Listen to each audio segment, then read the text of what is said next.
Pure കോട്ടണിൽ വന്നിരിക്കുന്ന ഒരു 3 പീസ് സെറ്റാണ് ഞാനിപ്പോൾ ഈ വെയർ ചെയ്തിരിക്കുന്നത്. ടോപ്പ്, ബോട്ടം, അതുപോലെ ദുപ്പട്ട ഇൻക്ലൂഡഡ് ആയിട്ടുള്ള സെറ്റ്. ടോപ്പ് പോർഷൻ വരുമ്പോൾ ഫുള്ളായിട്ട് നമുക്ക് ലൈനിങ് വരുന്നുണ്ട്. ബോട്ടത്തിലാണെങ്കിൽ സ്ട്രൈറ്റ് കട്ട് ബോട്ടമാണ്, പ്ലസ് നമുക്കൊരു 2 സൈഡ് പോക്കറ്റ് വരുന്നുണ്ട്. ഇതാണ് ദുപ്പട്ട വരുന്നത്. നല്ല വിഡ്ത്തും ലെങ്ത്തുള്ള ദുപ്പട്ടയാണ്. ഇതിൻ്റെ 2 ഷെയ്ഡ്സ് നമുക്ക് അവൈലബിൾ ആണ്. ഫസ്റ്റ് വണ്ണാണ് ഞാനിപ്പോൾ ഈ വെയർ ചെയ്തിരിക്കുന്ന ഈ ഒരു ഗ്രീൻ ഷെയ്ഡിൽ വരുന്നത്. സെക്കൻഡ് ഷെയ്ഡ് വരുമ്പോൾ ഒരു ബ്ലൂ ഷെയ്ഡിലാണ് വന്നിരിക്കുന്നത്. ഒരു സഫയർ ബ്ലൂ പാറ്റേണിലാണ് വന്നിരിക്കുന്നത്. യോക്ക് വരുമ്പോൾ റൗണ്ട് നെക്ക് പാറ്റേണിലാണ് വന്നിരിക്കുന്നത്. പിന്നെ അതേപോലെ നെക്ക് റൗണ്ട് നെക്ക് പാറ്റേൺ വന്നിട്ട് യോക്കിൽ ഫുള്ളായിട്ട് നമുക്കിതുപോലെ കട്ട് വർക്കിൻ്റെ ഈ ഒരു ഡിസൈൻ ഉണ്ട്. വിത്ത് മിററോട് കൂടിയാണ് വന്നിരിക്കുന്നത്.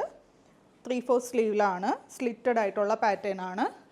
ബോട്ടം വരുമ്പോൾ സ്ട്രൈറ്റ് കട്ടായിട്ടുള്ള ബോട്ടമാണ്. ഷോള് സെയിം ഇതിൻ്റെ തന്നെ ഈ ഒരു കളറിലാണ് വന്നിരിക്കുന്നത്.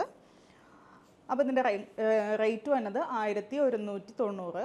ഏതെങ്കിലും ഇഷ്ടമായിട്ടുണ്ടെങ്കിൽ വാട്സപ്പ് ത്രൂ അല്ലെങ്കിൽ വെബ്സൈറ്റ് ത്രൂ ഓർഡർ പ്ലേസ് ചെയ്യുക. താങ്ക്